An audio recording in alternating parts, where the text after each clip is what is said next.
gözümün nuru, güzel kızım. Ay mənim arzum, diləyim.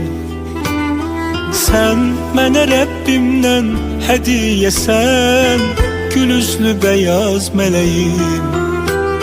Mənim çin olmuş arzularımsan, mənim ömrümə ilk baharımsan kızım. Sen atanın yüreği, göz bebeği, yerde olan cenneti sen.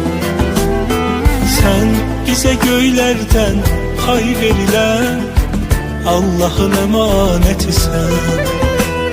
Sen atanın yüreği, göz bebeği, yerde olan cenneti sen. Kızım sen bize göylerden pay verilen Allah'ın emaneti sen.